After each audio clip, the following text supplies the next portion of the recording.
ang matapang na si Will at ang Ginny.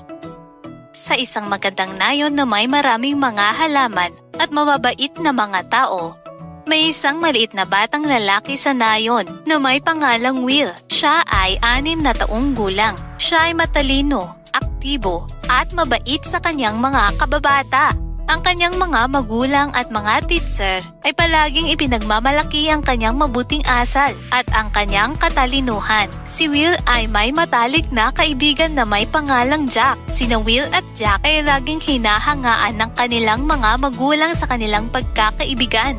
Araw-araw silang sabay na pumupunta sa paaralan, mag-aaral at bumabalik sa kani-kanilang bahay. Tulad ng karaniwang araw ng hapon na iyon, sina Will at Jack ay nakabalik mula sa paaralan. Pareho nilang naabot ang bahay ni Jack. Paalam Jack, magkita ulit tayo bukas.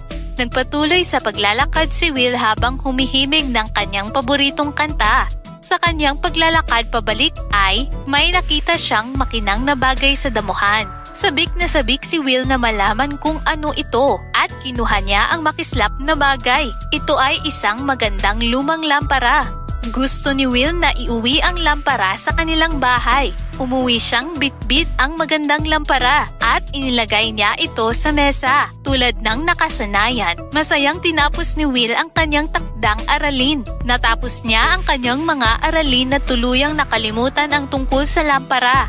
Isinara niya ang kanyang aklat at may biglang umagaw sa kanyang atensyon at nilingon niya ito. Ito ay ang lampara. Ang lampara ay kumislap muli at tuluyan nitong naagaw ang atensyon ni Will.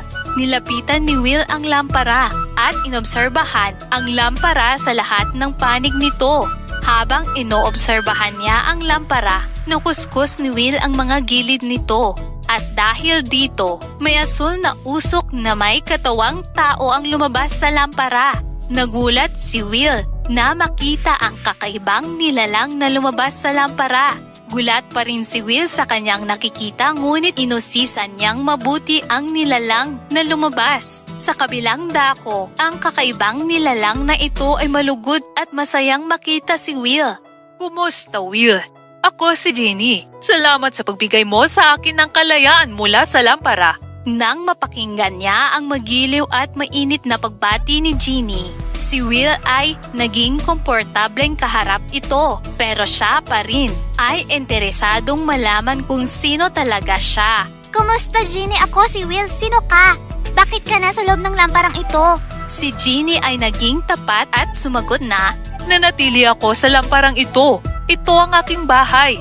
Ngunit para lumabas sa lamparang ito, dapat may magkuskus sa lampara at tawagin ako para makalabas. Sa maraming taon, walang tumawag sa akin at ako ay nakulong sa lampara. Ngunit ngayon, binigyan mo ako ng kalayaan dahil sa pagtawag mo sa akin na lumabas mula sa lampara. Ako ngayon ay magiging tapat sa iyo at ang magiging panghabang buhay mong kaibigan. May kapangyarihan ako at maibibigay ko sa iyo ang anumang hihilingin mo. Sabik na sabik si Will na pinakinggan ang mga sinabi ni Ginny. Totoo ba? Ibibigay mo talaga sa akin ang anumang kahilingan ko? Oo, syempre. Gusto kong gawin iyon. Kailangan ko ng bola para laruin. May bibigay mo ba iyon sa akin? Syempre, bakit hindi? Si Ginny ay pinitik ang kanyang mga daliri at may bolang biglang nagpakita sa kamay ni Ginny. Binigay niya ang bola kay Will at tinanong niya kung ano pa ang gusto nito. Sabi ni Will, Di ba sabi mo magkaibigan na tayo ngayon? Kaya halika at maglaro tayo. Wow! Sige, maglaro tayo! Sabi ni Ginny. Sina Will at Ginny ay naging mas malapit sa isa't isa sa lumipas na mga araw at sila ay naging matalik na magkaibigan. Lumipas ang mga araw at isang araw tumatakbong pinuntahan ni Jack si Will at sinabi ang balita na ang lahat ng kanilang mga kaibigan ay nawawala mula sa nayon. Nagmamadaling tumakbo sina Will at Jack papunta sa nayon para makakuha ng impormasyon mula sa mga magulang. Ang mga taga-nayon ay ipinaalam kay Will na nagsimulang maganap ito noong nakalipas na linggo at madaming mga bata ang nawawala. Napalingon-lingon sa paligid si Will habang iniisip kung paano hahanapin ng mga bata. Mabilis na tumakbo si Will pabalik sa kanyang kwarto habang nag-aalala.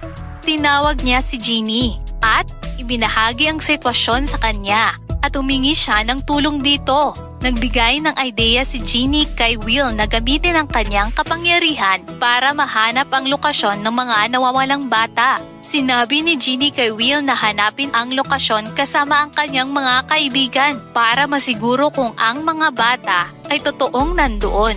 Sina Will at ang kanyang mga kaibigan ay pumunta sa lokasyon na sinabi ni Ginny.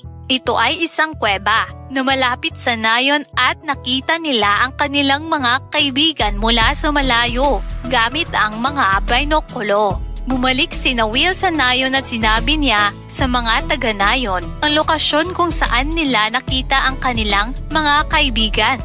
Naging galit na galit ang mga taga-nayon at inuha ang anumang mga kagamitan na kanilang nahanap. Agad nilang sinalakay ang kuweba at nang nandun na sila, mayroon isang mangkukulam na siyang nagkulong sa mga bata sa kuweba.